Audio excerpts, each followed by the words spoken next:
So it's good to meet you. So RC, what's the name of your ranch and where are you right now? I'm in Ten Sleep, Wyoming, a little town in north central Wyoming. Our ranch is Carter Livestock. Hmm. And then, like 12 years ago, we started selling meat under our brand, Carter Country Meats. Got And it. so that's really when the real learning curve started, is getting into the food systems and figuring out, like, what is going on here? How does this thing work? Are you processing yourself or do you use a processor nearby or far away? Ideally, at some point in time, we would love to have complete control of our processing, but we work with some good small producer or packers around here. When we started out, the closest packing plant was packing plant was in northern Colorado, so it's like a 7 hour drive for us to Each get to way. there. And then since then, yep. And so that's historically that's what I would do is I would drive cows down, pick drop cattle off, and then I would unhook my horse trailer. I had the semi that was Mad Max that I could pull a horse trailer. I mean, it was like, I'm sure the highway patrols were like, I never got pulled over because they're like, this just looks too local to be worth our time. uh, so yeah, we would do that and then go deliver into the wholesale industry in Jackson Hole, and it was quite the learning curve. And so that was 10 years ago. So how's it going for you right now? Customer reviews are great. I think we have 106 Google reviews, and all of them are 5 star except for one. We've really gotten into the nutrient density, and people, it's like flavor, right? Trying to be competitive and be profitable while you're participating in conservation. That's the tricky thing that's what we're trying to quantify and get better at doing currently. So when you say conservation, what are the building blocks of that conservation for y'all? I mean, out here in the arid West, water, Right? that's a key component. We've got a lot of public lands trying to partner and get the Bureau of Land Management on board. Like that's really, man, that's a struggle because it's just like two completely different models that are trying to coexist. Yep. If one's right or one's wrong, I mean, I have my own opinion as far as what intensive grazing looks like. But it's like a dance, you Mhm. take your win and get them, and you just incrementally keep moving. So water, we've got a ton of grass out here, but if you don't have water, it's really, really hard to intensively manage. Um, and then just, on our irrigated ground is just continue to experiment and see what works in our landscape and build soils. It's interesting that, the widely accepted model, it's all about, it's just about the economy and keeping an economy going, and that isn't necessarily what's in the best interest of the ecology. Mm. um and we've got such short time preference as far as just people, and we want to make money now and we want to be happy now. And looking back in time is like Native Americans, like those folks, they would look at things in terms of how will this affect this seven generations from now. And it's Hmm. just, I don't know, it's very bizarre what has been going on. And it's such a rabbit hole to go down as far as education, right? And Hmm. you're like, if you don't know, you just don't know. Right. um and so yeah, it's a lot of fun. I like to have my hand in a lot of different things. I recognize this when I had a bunch of scientists out quantitating data on our public lands.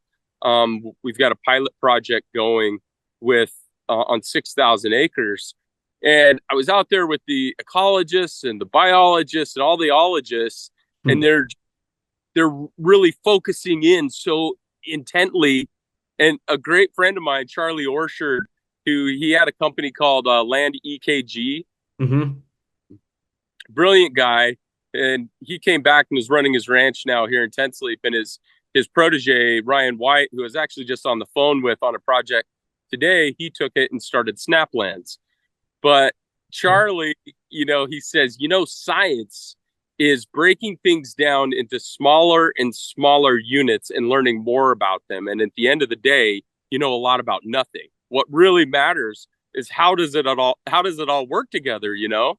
Yep. And so that's where I'm at. I like to get just enough information to be semi-dangerous, and then what's next, and Yeah. just trying to get a grasp of like the whole thing, from the soil to the nutrition to the food systems and what's going on, because it's, in my opinion, it's like it worked but it's broken. Yeah. It's like it's not serving everybody. It's not serving the ecology. It's not serving the farmers and ranchers. Ranchers are going to kill it this year, but long term, let's look at the trajectories of things and say, which way are we going? Hmm. And yeah, so we push when we can and we rest when we're tired, and just keep on plugging away. Let's start with the BLM, then we're going to go to your education and how this started and things like that. But to my knowledge, the Bureau of Land Management sort of 150 years ago came up with these formulas to say how many animals should be on how much land for how long. And adaptive grazing doesn't fit their formulas at all. That's exactly it. That's Yeah. so. Past 2 years, we've got a BLM permit, so it's 100% public lands. We own the grazing permit on it, but there's been so much oil and gas development on it that I approached them, and I have a really great range girl. She's my range con, and she said, "Yeah, let's do this because we've got a lot of cheatgrass, which is it's not the worst grass, but it's definitely not a native species." And she says, "Let's try this pilot project on this land." And we were like this diamond in the public land systems, because there'd been so much development on it that they said, with their NEPA process, they said, we don't need a cultural for you to put in electric fence. But they won't allow me to go and practice any of these intensive grazing strategies on the rest of my ranch, because in order to do that, I would have to chart out every place that I would put my electric fence, and we would literally have to have an archaeologist go walk it. I don't know whether it would be considered a class 3 or a class 2, as far as how they categorize, but it's too intensive. It's just there's too much labor. And so I'm really good at like figuring out efficiencies within systems. So Hmm. working with the BLM, I was like, hey, we need this. This is what the bison did, and we're in such a unique area. Yeah. It's 10 Sleep, Wyoming, which was halfway mark between the dominant tribe. This was the resting spot between Casper, Wyoming, and Billings, Montana. This is where everybody would rest up. It's literally a little paradise. And as I go up my mountain, I don't know if you can see it, but we see these red hills in the background. Yep. Oh, through the trees. So you can see, like, if you get a little bit of a snow on the north side of the hill, you can still see the terracing from the buffalo, Oh, because wow. on stuff it's so steep. Like, a cow won't walk there, a sheep won't walk there. So I'm like, well, what caused those trails? And the only reason a bison would walk there is if all the easy walking was full. That's the only reason an animal would walk on the steep stuff. And it's like, that was the natural system that existed. Hmm. So going back to this pilot project we participated in, and I had my wife and I and our 3 kids, we lived in a camper trailer for 2.5 months in the middle of what is they call it the Badlands, right? I mean, it's just hot. It's not. It's There was no other campers out there. We'll put it that way, Okay. and just participated. And I've been a rancher my whole life, but when I sat and I just was with those animals, like, I realized cows are predators. They hunt for the nutrient dense. They hunt for the more nutrient dense grasses, the native grasses, right? Interesting. Yeah. I was talking to Dr. Alan Williams about this, and I had this question. I said, well, how does a cow know? Like, how does she know which one to eat? And he said, well, maybe I can't remember what his response completely was, but I disagreed with the approach that a cow will bite it, and if she doesn't like it, she spits it out. No, I think that if somebody was to study the big nose of a cow, I'll bet you there's the equivalent of a spectrometer in that schnoz, because Hmm. they do this. And I would watch these cows walking through all this grass, but then they eat this one. And so Hmm. that's the problem is we've got this the BLM science is pointing towards this degradation of rangeland and blaming it on the rancher. And I'm Hmm. like, I agree with them. But my problem is it's the management. It's the cow, it's not the how. Or it's the Hmm. how, not the cow, right? Yep. And so as I go forward and I'm like, well, how about we do this? How about we do this? And I continually just get no, no, no. So at the end of the day, I believe that the Taylor Grazing Act of 1934 is what is causing the degradation of our arid landscapes. Got it. And me trying to move forward and say, hey, let's do this, the people in the local office, they want this to happen. Hmm. They're fear-based creatures.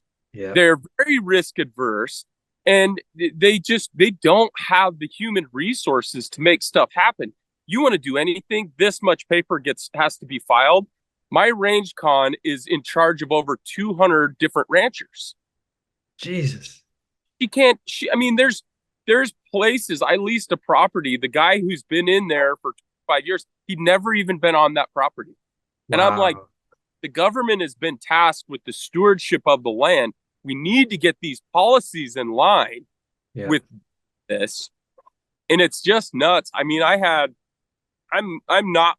willing to, go for it. Like I'm not a fear-based creature. I love to try new things. I'm very curious. So I brought in vents. Vents flew out and I said, hey, what if we were to use vents on this public lands thing?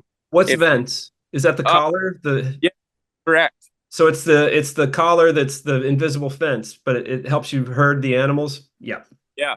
And in this application where it's like so up and down and trees, and it's like I spent a summer moving electric fence, and I've got a really cool 4-wheeler trailer, and we can spool it up in 2.5 miles in 5 minutes. And it's just, but it had its limitations as far Hmm. as topography. And I'm like, when we see a rain event coming, let's put the cows on the hill, you Right. know, wouldn't it make sense, as I watch the water, in this desert environment, when the snow melts and I watch trillions of sediment ridden water go downstream to cause a problem in a dam? What do we do with all this sediment in the Mississippi? You see dredges, they're working. Wouldn't it make sense to have a billion, instead of one dam holding 1 billion gallons, 1 billion dams like that are footprints? And Hmm. it's just, I mean, it's very logical to me, Like the but beaver, like the beaver would have built. like the beaver, man, Yeah. we've got a proposal that we're putting together to try to take an excavator out, and for $288,000, excuse me, I could build 1,600 BDAs where there's no water in these incised draws. I could build 1,600 of them in a year. And it's like BDAs are what? a beaver dam analog. So it's Got it. like a pseudo, and then it's like, now let's stick some willows there. If we're Hmm. keeping that water from flowing down, it's going to leach out over time. We will have running streams at some point. The Yeah. willows grow, the beaver will come back, but Yeah. we have to create the footprint of the ecology with human action to enable this to take root. Like that's the Yeah. seed that we can plant. But Yeah. it's like pulling teeth, man. It's like, So let me ask you, in my filmmaking, there's been many times where I didn't ask for permission. I just asked for forgiveness later if I needed to. I'm from that same train of thought. And I mean, going back to this BDA, I took an excavator out and I just did it last year, and they held. And I literally could have lost everything. Uh, Like they caught me, and had it not been for they had made some mistakes on their end, and 2 people would have gotten fired, they would have thrown me in jail for 6 months. And I'm like, I heard nothing. Like, except for your egos and your paperwork, like the sage chickens that water there, the antelope, they're like, nobody else is complaining. Like, this is a good thing, but it frustrates me. I like to move fast, and Yeah. and maybe I should slow down a little bit, but there's other people that are good at that. There's too many people that move too slow. Deb Haaland, the Secretary of the Interior, she's got to agree with you. If I could ever get her ear, Well, and let's see if we can get this to her. How about this? How about you just make a statement to Deb Haaland right now? We'll put it on social. What would you say to Deb if you could have a conversation with her? Because I think she would totally understand what you're talking about, man. the policies that are in place work to slow the degradation from where we were at the turn of the century. With Where it was already hurt. It was already damaged by then. it was 100% damage from the big Yeah. cattle drives and the little villages popping up in towns, and everybody's cows were just living there, right?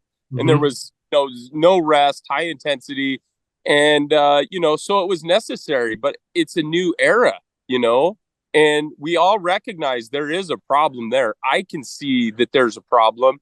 The government science can show there's a problem, but they're not coming with the solution. The solution is grazing in these old ways. It's the high intensity, low time duration. That's 100% it. The buffalo told us that. We have to assume that's the closest thing we had to a healthy functioning ecosystem Hmm. prior to what we have now. Yeah. And the policy is not, it doesn't allow us to operate. There isn't a plan B for, let's do it this way. Let's move some tape. Everything is so fear-based. I mean, I had vents come up, and they basically said, we won't allow this technology on public land for fear of who owns the data. And the scenario they gave me was, hypothetically speaking, say the collars fail on my permit, and then the border fence onto a neighbor, say that fits. So we have two failures, hypothetical failures. And now there would be a GPS record of your animal being on someone else's permit. And what if Western Waters Projects gets a hold of that? Western Waters Project, in my opinion, is nothing more than a terrorist. It's a business model that's almost like an ecological terrorist group, where the BLM representatives are scared to death of them. They spend all their time fighting legal battles with them, and they don't care about the ecology. They only care about, they don't fight the BLM on what's actually happening on the land. They win off of the policy, where the I's dotted and where the T's crossed. It's a group of lawyers. Yet when I go in and try to do something, this is what they're afraid of, because there's been precedent set that the individuals within the office can get sued. And it's just, they're all afraid of them. And it's completely bass backwards. Man, this is a whole world that you're educating me about right now. That's for sure. Um, it seems like like all the policies built on fixing like what was already a sick system, not building a healthy system. Yeah. And It was and a Band-Aid. All it did is it slowed the degradation from this to this, but we're continuing to degrade. And right. we have to do something different to go the other way. And Yeah. that's why I brought in snap lands, because we got to have numbers, Yeah. and quantitating this data. So I spent $50,000 trying to fix public land last year, and I Hmm. didn't get any help from the government. I don't have the time. I mean, I'm busy working. I don't have time to write grants. Yeah. So last winter, we started a nonprofit called Eversoil, Eversoil. And that's the thing, is like, we need to have an ecological group that is pushing for the arid landscape, and Mhm. what I see as being a problem in my immediate area. We need to create water sources, and we need to be able to remove the bureaucracy so that we can graze in a healthy manner. And so you said you've been ranching all your life. Are you multi-generations behind you of ranchers? Like, is your family long history of being out there? Yeah, we've been out here since 64. Okay. Um, my grandpa came down from Bozeman and bought this place. And then we've got my wife and I, we've got three boys and they love it. This is what they like to do. They go to school and they come back and we move sprinkler pipe and they're like, "Oh, this is better." You know? So yeah, we've been here for a minute and I keep learning. Yeah. It's cool if you tune into it. And it's just very profound how the practices that we're using really aren't conducive to nurturing it. It's all about how much money we're making and not how long can we sustain this. So your grandfather came down from Bozeman to that area, 10 sleeps. 10 sleeps meaning it's going to take you 10 days to get there. Is that what Yep. that means? 10 sleep. Yep. Love that. And then my wife measures things in sleeps. Like she would say, how many sleeps it was going to be till Christmas when she was a girl. Uh-huh. And I think that's a great measurement. And so your grandfather's managing in a way, your dad managed in a way, you're managing in a way. Were you trying to do something different from what they were doing, or were they always thinking about the ecology like you're thinking about it? My grandfather, I mean, he was a real uh holistic nature based guy. My dad, but then my grandfather, he was going bankrupt, and so we were on the verge of losing the place. And my dad, he was a really shrewd cattleman, and he started outsourcing and basically was trading cattle, and that's how he paid off the ranch. I came back, I graduated college, of Wyoming in 2001, and I came back and I just spent any money we had into improving the land, putting in pivots. What I've seen what hard work does to people, and it makes you grouchy, and it makes you like, you only get so much cartilage in your wrists and your knees. And Yeah. so my approach was I want to make this work for me versus me working for it. And so rather than beating my head against these same problems, I would kind of get a 10,000-foot view and say, well, why is this happening? Hmm. Maybe we start calving in April and calves would quit freezing to the ground. It's just, Hmm. you know, so it was more out of my own laziness and not wanting to be an old man prematurely that I started down this path. And you know had all the infrastructure in place on our irrigated land. And then the next move was to start raising corn and going that what everybody else was doing. And I don't like sitting in a tractor, so that's where I started educating myself and listening to Soliton and Alan Savory, and then just started tweaking and experimenting on my own. And Hmm. it's profound, like it works. But you've got to, and this is the whole point of our nonprofit is you can own. Most ranchers are not like huge gamblers because Right. there isn't enough money in it, and so we're risk adverse in that sense that you can only make so many mistakes and you lose the place, right?